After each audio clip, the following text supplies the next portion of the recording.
Hello friends, आज नया topic करेंगे पावर एंड एक्सपोनेंट्स। इसके लिए पहले कुछ हम आइडेंटिटी सीख लेते क्या होती है। जैसे ए की पावर m इंटू ए की पावर n, जब हमारा बेस सेम होता है और इंटू का साइन होता है तो पावर ऐड हो जाती है m प्लस n। इसमें एक आइडेंटिटी और है डिवाइड वाली, ए की पावर m डिवाइडेड ए की पावर n। जब हमारा बेस सेम होता है और डिवाइड का साइन होता है तो पावर माइनस हो जाती है। क्या होगा, ए की पावर m माइनस n। और थर्ड प्रॉपर्टी है ए की पावर m ब्रैकेट n। तो ये जब भी ब्रैकेट होगा तो ये m इससे मल्टीप्लाई हो जाएगा, ये होता है इंटू, तो a into m into n। अब इस पे हम कुछ क्वेश्चन करेंगे। जैसे ये फर्स्ट क्वेश्चन है 4 की पावर 3.5 रेशियो 2.2 की पावर 5। अब इसको हम बेस सेम कर लेंगे, यहाँ पे 2 है तो इसको भी 2 बनाने के लिए हम क्या करेंगे, 2 की पावर 2 3.5 रेशियो 2 की पावर 5। अब ये 2 इससे मल्टीप्लाई होगा तो क्या हो जाएगा, 2 की पावर 7 रेशियो 2 की पावर 5। अब ये सिंगल डॉट मैंने पहले ही बता रखा कि जो सिंगल डॉट है वो क्या है, डिवाइड है एक तरह का। तो हम इसको हम ऐसे स्प्लिट कर सकते हैं, 2 की पावर 5 इंटू 2 की पावर 2 2 की पावर 5।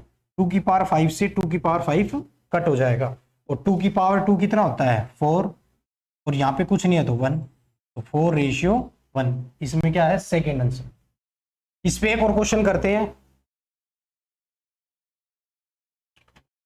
5 की power a equal to 7 to 7 की पावर b इक्वल टू में 35 की पावर c। अब देखो यहाँ पे क्या है 5 और यहाँ क्या है 7। अगर इसको मैं स्प्लिट कर दूं तो ये क्या है 5 इंटू 7 हो रहा है। तो मैं क्या करूंगा, एक बार इसको इसके साथ कंपेयर कर दूंगा और एक बार इसको इसके साथ। तो कैसे होगा, 5 की पावर a इंटू 35 की पावर c। तो इसको 5, ये क्या आ जाएगा 35 c अपॉन a। ये यहाँ पे पावर में है तो इस तरफ किस में हो जाएगा, रूट में। तो हम क्या कर लेंगे, इसको फर्स्ट मान लेंगे। सेकंड इक्वेशन 7 की पावर b 35 की पावर c। अब इसको क्या करेंगे हम, 7 35 की पावर c अपॉन b। ये भी पावर में है तो यहाँ के क्या हो जाएगा, रूट में। तो इसको हम कर देंगे सेकंड इक्वेशन। अब देखो हमें क्या लाना है, हमें ऊपर के टर्म लाने, तो हम क्या करेंगे, फर्स्ट और सेकंड इक्वेशन को मल्टीप्लाई कर देंगे। तो अगर मल्टीप्लाई करेंगे तो क्या होगा, मल्टीप्लाई फर्स्ट एंड सेकंड। तो 5 इंटू 7 कितना हो गया 35, और यहाँ पे क्या होगा, बेस सेम है तो पावर क्या हो जाएगी, ऐड 6a प्लस 6b। अब 5 इंटू 7 कितना हो जाएगा 35। 35 की पावर कुछ नहीं है तो 1 मानते हैं हम, और यहाँ पे क्या है 35 की power c upon a c upon b। अब यहाँ से हम एलसीएम ले लेते हैं, नहीं तो हम ये करेंगे, इक्वल टू साइन है और हमारा बेस सेम है तो हमारी पावर इक्वेट हो जाती है। तो 1 equal to c upon a upon c upon b। अब यहाँ से एलसीएम ले लेंगे हम तो क्या आ जाएगा, c कॉमन ले लिया तो मैंने क्या आ जाएगा ऊपर a प्लस b इन अपॉन a इंटू बी। और मैं किसकी वैल्यू निकालनी है, c की वैल्यू निकालनी है। तो c की वैल्यू इसमें हमें निकालनी है तो हम क्या होगा, अब वो उसके डिवाइड में आ जाएगा। डिवाइड में आ जाएगा तो क्या हो जाएगा, ए बी अपॉन में a प्लस बी। यहां से क्या आ गई c की वैल्यू, तो c की क्या है ए बी अपॉन में a। थर्ड, अब इस पे एक और क्वेश्चन करते हैं। ये वैसा ही है बट इसमें थोड़ा सा चेंज है। क्या है, a की पावर x, इसको हम a के साथ, एक सेकेंड, इक्वेट कर देंगे।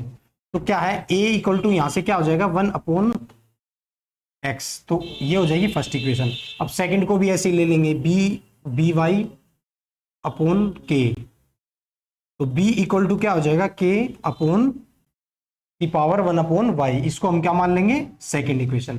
थर्ड भी ऐसे ले लेंगे, c की power z equal to k। तो यहां से क्या है, z इसके पावर में तो इस तरफ किस में हो जाएगा, रूट में। क्या हो जाएगा, रूट में। अब हमें क्या चाहिए, एक्स वाई, वाई जेड और जेड एक्स। तो हम क्या करेंगे, इन तीनों इक्वेशनों को हम क्या कर देंगे, मल्टीप्लाई कर देंगे। तो क्या आएगा मल्टीप्लाई करके, ए इंटू बी इंटू सी। और इस तरफ क्या आएगा, बेस सेम है तो पावर क्या सारी क्या हो जाएंगी, ऐड हो जाएगी। 1/x plus 1/y plus 1/z। और हमें पता है गिवन दिया हुआ है a इंटू बी इंटू सी, इसकी वैल्यू क्या दी हुई है, 1 दी है। तो यहां पे हम इक्वेट कर देंगे उसको, उसकी जगह मैंने 1 लिख दिया। 1/x plus 1/y plus 1/z। अब हमें पता है ये इक्वल टू है। अब यहाँ पे k है तो इसको 1 को k की पावर की फॉर्म में बनाने के लिए हम इसको मैं कैसे लिख सकता हूं, k की पावर 0। और यहां से क्या हो जाएगा, k/1/x plus 1/y plus 1/z। अब वही कॉन्सेप्ट लग जाएगा, इक्वल टू है और पावर बेस हमारा सेम है तो हमारी जो पावर है वो क्या हो जाएगी, इक्वेट हो जाएगी। तो क्या हो जाएगा, 0 equal to 1/x plus 1/y plus 1/z। अब यहां से हमें एलसीएम लेके क्या आ जाएगा, X Y plus Z upon में एक्स वाई जेड। एक सेकेंड, अब एलसीएम लेंगे तो क्या हो जाएगा, एक्स वाई वाई जेड और जेड एक्स, और नीचे क्या आ जाएगा, एक्स वाई जेड। अब यहाँ पे क्रॉस मल्टीप्लाई कर देंगे तो क्या हो जाएगा, 0 इक्वल टू में एक्स वाई वाई जेड और जेड एक्स। और हमें वैल्यू किसकी चाहिए थी, इसी की वैल्यू चाहिए थी, तो क्या है 0 आंसर। कैसा लगा ये कॉन्सेप्ट, ज्यादातर सब एग्जाम में आते हैं, ये अलजेब्रा में भी है और सिंप्लीफिकेशन में भी ये कॉन्सेप्ट आता है। ओके नेक्स्ट करते हैं।